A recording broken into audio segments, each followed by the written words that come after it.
Crime control जो कि प्रशासन कर ही रही है, हमारे योगी जी के नेतृत्व में बहुत अच्छा काम चल रहा है क्राइम को लेके। तो दूसरा मुद्दा यही है वैसे भी कि आगे भी ऐसे ही चलता रहे। समय विकास है और विकास लोगों के आंखों से दिखाई पड़ रहा है। किसी भी इलाके में निकल जाइए, कभी जहाँ सड़क नहीं हुआ करती थी आज वहाँ सड़कें बढ़िया चमचमा रही हैं। अपने प्रयागराज की कितनी जबरदस्त विकास हुआ है। जिस कोने में चले जाइए देखिए क्या सड़कें बन रही हैं, बिजली की कैसी व्यवस्था हो रही है और तरह तरह की बहुत सारी सुविधाएं हो रही हैं।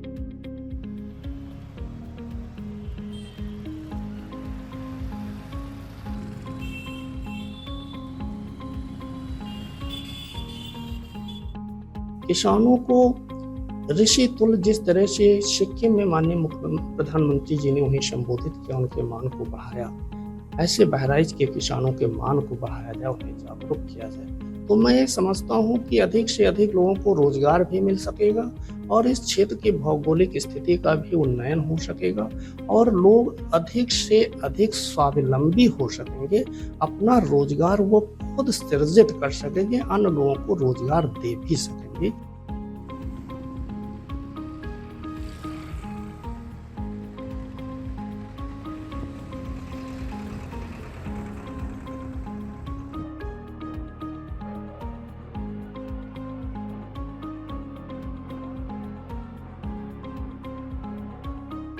जाति के साथ नहीं है, हम तो राम और राष्ट्र के साथ हैं। जो जाति का समीकरण हो, जाति का समीकरण तो चलेगा ही और विकास और राम की भी चर्चा होगी। जाति समीकरण के आधार पर पार्टियां अपने उम्मीदवार को खड़ा करती थी, लेकिन अब जाति समीकरण पार्टियां जरूर अब भी ध्यान देंगी, लेकिन आम मतदाता जाति समीकरण के से हट के वह अपने विकास और सुरक्षा के मुद्दों को लेकर जाएगा।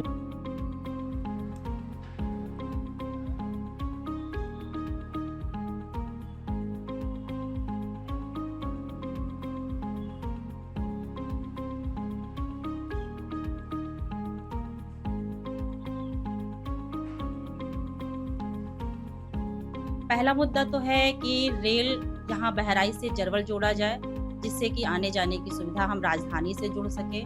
और दूसरा मुद्दा है कि जब हमारी सुविधाएं, रेल सुविधा अच्छी हो जाएगी तो राजधानी दिल्ली से जुड़ जाएंगे, कंपनियां आ जाएंगी, जिससे कि हमारा रोजगार बढ़ेगा, काफ़ी लोग रोजगार से जुड़ेंगे, आत्मनिर्भरता आएगी।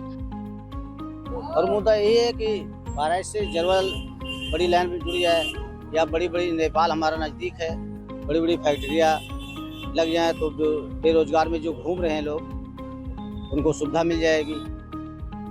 अनएम्प्लॉयमेंट, यहाँ पर रोजगार की बहुत बड़ी कमी है। निश्चित तौर से सरकार को सोचना होगा और बहराइच जिले के जो नवयुवक हैं, रोजगार हैं, उनको रोजगार देना होगा। और उसके साथ साथ बहराइच में सबसे मूलभूत समस्याएं, यहाँ बाईपास नहीं है, रेल की कनेक्टिविटी नहीं है, हम राजधानी से जुड़े नहीं हैं। और चूंकि रेल कनेक्टिविटी न होने के कारण यहाँ का रोजगार चौपट है।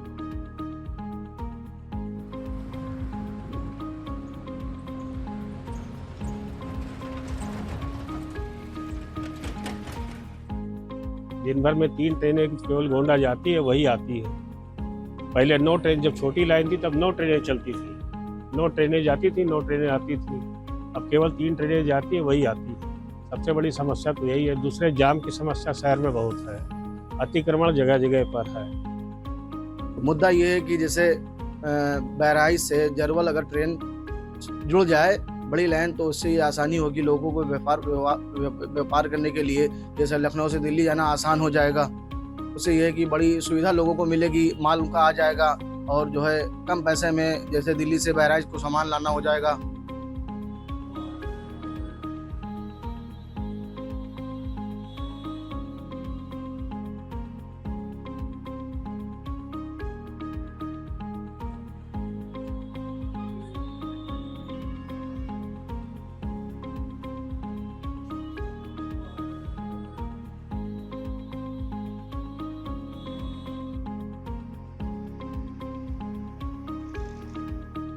रायबरेली ज़िले का तो बहुत बुरा हाल है।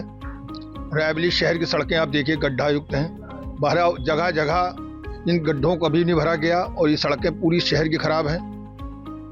जहाँ तक देखा जाए पार्किंग का सवाल, पूरे शहर में कहीं पार्किंग नहीं है। कहीं भी गाड़ी कोई खड़ी करता है उसका चालान कर दिया जाता है, 1000 5,000 रुपये जुर्माना किया जाता है। और सबसे बड़ा मुद्दा तो महंगाई का है। इतनी महंगाई हो गई है कि बाजार में आप समझिए पैसा ही नहीं है। इस बार का जो चुनाव है वो कृषि पे जो वर्तमान सरकार है वो कहीं ध्यान ही नहीं दे रही है। किसान हमारे एमएसपी के लिए लड़ाई लड़ रहे हैं, सिंधु बॉर्डर पे लड़ाई लड़ रहे हैं, किसानों को कोई सुनवाई नहीं है। मवेशी छुट्टा हमारी फसलों को चट कर जा रहा है। तो अभी इन सब मुद्दों को लेके हम लोग चुनाव में आएंगे और किसान चुनाव में आएगा अब की बार। जो किसान का सवाल है, नौजवान का सवाल है, छात्र की पढ़ाई का सवाल है, महंगी होती फीस, नौकरी, ये तमाम जो सवाल है और ये सारे सवाल हमारी ग्रामीण जिंदगी से जुड़े हुए हैं। तो ये सवाल अब की बार मुद्दा बनने वाले हैं और इन्हीं मुद्दों पर चुनाव होने वाला है।